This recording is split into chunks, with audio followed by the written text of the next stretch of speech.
So in the last lecture, we looked at how to make iterative or inductive definitions more efficient than naive recursion. And we saw memoization and dynamic programming as tools to do this. So now let's look at a typical problem and see how we can apply this technique. So here is a problem of grid paths. So we have a grid here. You can imagine there are roads which are arranged in a rectangular format. And we can imagine that the intersections are numbered. So we have 0, 0 at the bottom left corner. And in this case, we have 5, 10 because we have going across from left to right, we have 1, 2, 3, 4, 5 different intersections and 10 going up. So we have at 5, 10, the top right corner. So if these are roads, the constraint that we have is that one can only travel up or right. So you can go up a road or you can go right, but you cannot come down, right? So this is not allowed. So these are one-way roads which go up and right. And what we want to ask is how many ways there are to go from the bottom left corner to the top right corner. So we want to count the number of what are called grid paths. So a grid path is one which follows this, right? So we want to know how many such different paths are there which take us from 0, 0 to 5, 10 only going up or right.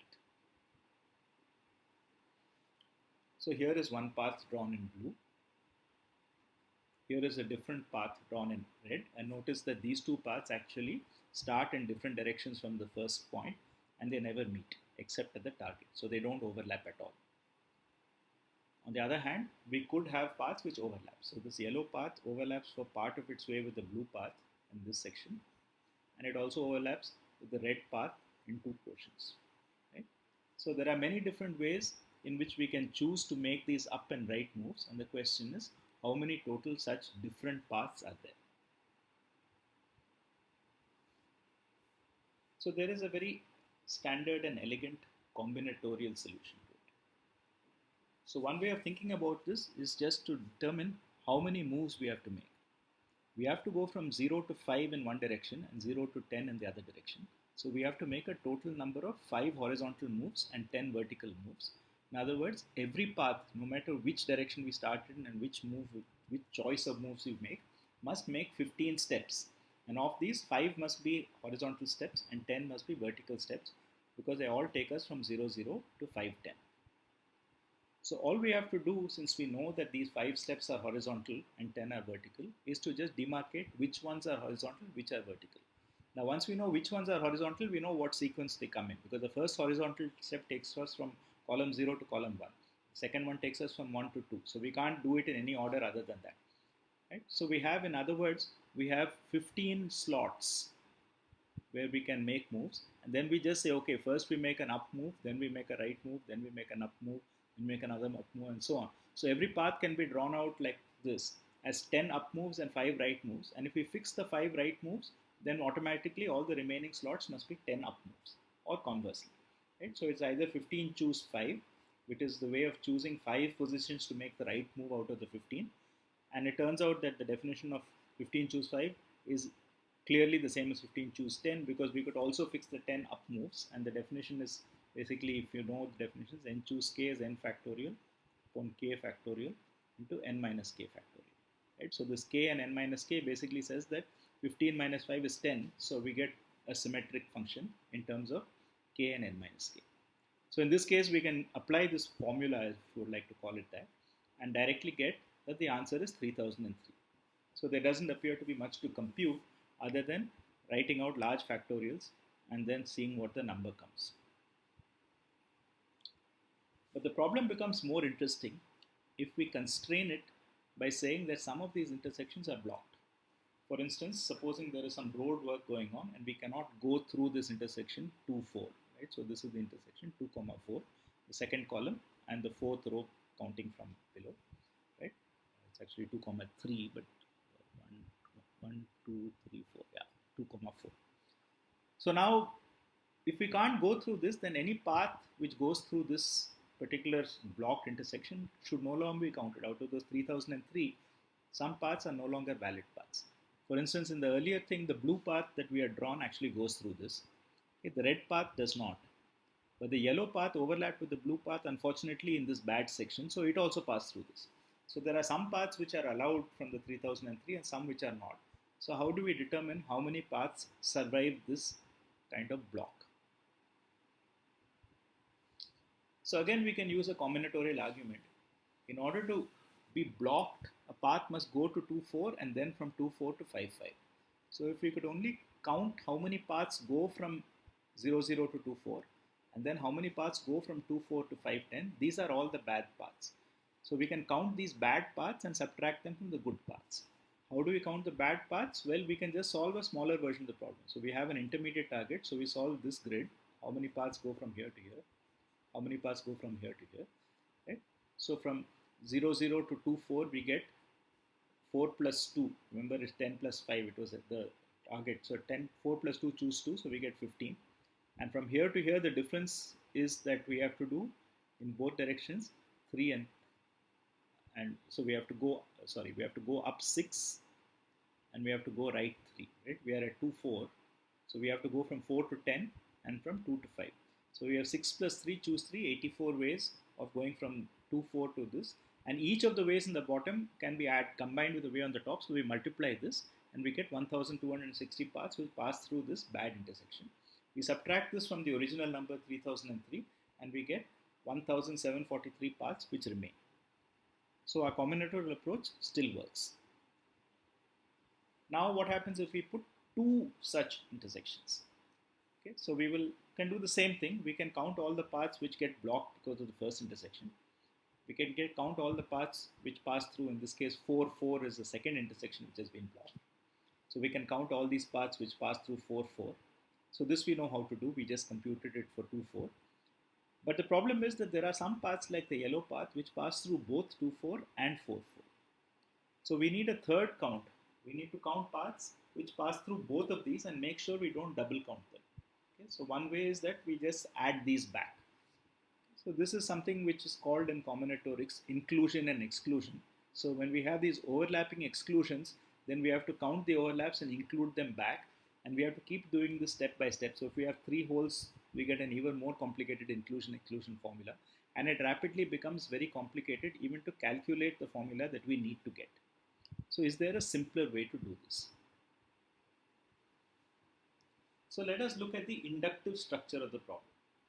Suppose we say we want to get in one step to a intersection I, j. How can we reach this in one step? Since our roads only go left to right and bottom to top, the only way we can reach ij is by taking a right edge from its left neighbor. So we can go from I minus 1j to ij, or we can go from below from ij minus 1 to ij. Notice that if a path comes from the left, it must be different from a path that comes from below. So every path that comes from the left is different from every path that comes from below. So we can just add these up. Right? So in other words, if we say that paths ij is the quantity we want to compute, we want to count the number of paths from 0, 0 to ij. These paths must break up into two disjoint sets, those which come from the left, which recursively or inductively, if you prefer to say, is exactly the quantity paths I minus 1j. How many paths are there which reach I minus 1j? Every one of these paths can be extended by right edge to reach ij, and they will all be different. Similarly, paths I comma j minus 1 are all those paths which come from below, because they all reach the point just below ij, and from there each of them can be extended in a unique way to ij. So this gives us our simple inductive formula. Paths ij is just the sum paths I minus 1j, paths ij minus 1. Then we need to, of course, investigate the base cases. In this case, the real base case is just path 0, 0. How many ways can I go from 0, 0 and just stay in 0, 0? Well, there is only one way. It is tempting to say 0 ways, but it's not 0 ways, it's one way. Otherwise, nothing will happen. Right? So we have one way by just doing nothing to stay in 0, 0. And if we are now moving along the left column, right? If we're moving along the left column, then there is no paths coming from its left because we are already on the leftmost column. So all the paths from to 0j must be extensions of paths which have come from below to 0j minus 1. Similarly, if we are in the bottom row, there is no way to come from below because we are already on the lowest set of roads. So paths I0 can only come from the left, from paths I minus 1, 0. So this gives us a direct way to actually compute this even with holes. Because the only difference now is that if there is a hole, we just declare that no paths can reach that place. So we just add an extra clause which says paths ij is 0 if there is a hole at ij. Otherwise, we use exactly the same inductive formulation. And now what happens is if that I have a hole below me, no paths can come from that direction because by definition, paths of ij at that point is 0. So once again, if we now apply this and do this using the standard translation from the inductive definition to a recursive program, we will find that we will wastefully recompute the same quantity multiple times. For instance, paths 5, 10, okay, so if you have paths 5, 10, it will require me to compute this and this, right? These are the two sub-problems for paths 5, 10, namely 4, 10 and 5, 9. But in turn, in order to compute 4, 10, I will have to compute whatever is to its left and below it. And in order to compute 5, 9, I will also have to compute what is to its left and below it. And now what we find is that this quantity, okay, namely 4, 9, is computed twice. Once because of the left neighbor of 5, 10 and once because of the neighbor below 5, 10. So as we saw before, we could use memoization to make sure that we never compute ij twice by storing a table I comma j, and every time we compute a new value for I comma j, we store it in the table, and every time we look up, we need to compute one, we first check the table. If it is already there, we look it up, otherwise we compute it and store it. But since we know there is a table and we know what the table structure is, basically it's all entries of the form I comma j, we can also see if we can fill up this table iteratively by just examining the subproblems in terms of their dependencies. So in general, a value depends on things to its left and below. So if there are no dependencies, it must have nothing to its left and nothing below, and there is only one such point, namely 0, 0. So this is the only point which is the base case which has nothing to its left and nothing below, so its value is directly given. So we start from here. So remember that the base value at 0, 0 is 1, okay? And now, once we have done this, okay, it turns out, we remember the row dependency, it said I comma 0 is I minus 1 comma 0. So we can fill up this because this has only one dependency which is known now. So in this way I can fill up the entire row and say that all along this row there's only one path, namely the path that starts going right and keeps going right. Now we can go up and see that this thing is also known because it also depends only on the value below it. And once that is known, then these two are known, so I can add them up. Remember, the sum of the value at any position is just the value to its left plus the value to its bottom. And now I start to get some non-trivial values. And in this way, I can fill up this table row by row. And at each point, when I come to something, I will get the fact that the dependencies are known. So the next row looks like this, and the next row. Now we come to the row with holes. So for the row with holes, wherever we hit a hole, instead of writing the value that we would normally get by adding its left and bottom neighbor, we deliberately put a 0 because that means that no path is actually allowed to propagate through that hole. So now when we come to the next row, the holes will automatically block the paths coming from the wrong direction. So here, for instance, we have only 6 paths coming from the left because we have no paths coming from below. Similarly, we have 26 paths coming from the left and no paths coming from below. So this is how our inductive definition neatly allows us to deal with holes. And from that inductive definition, we recognize the dependency structure and we imagined a memo table.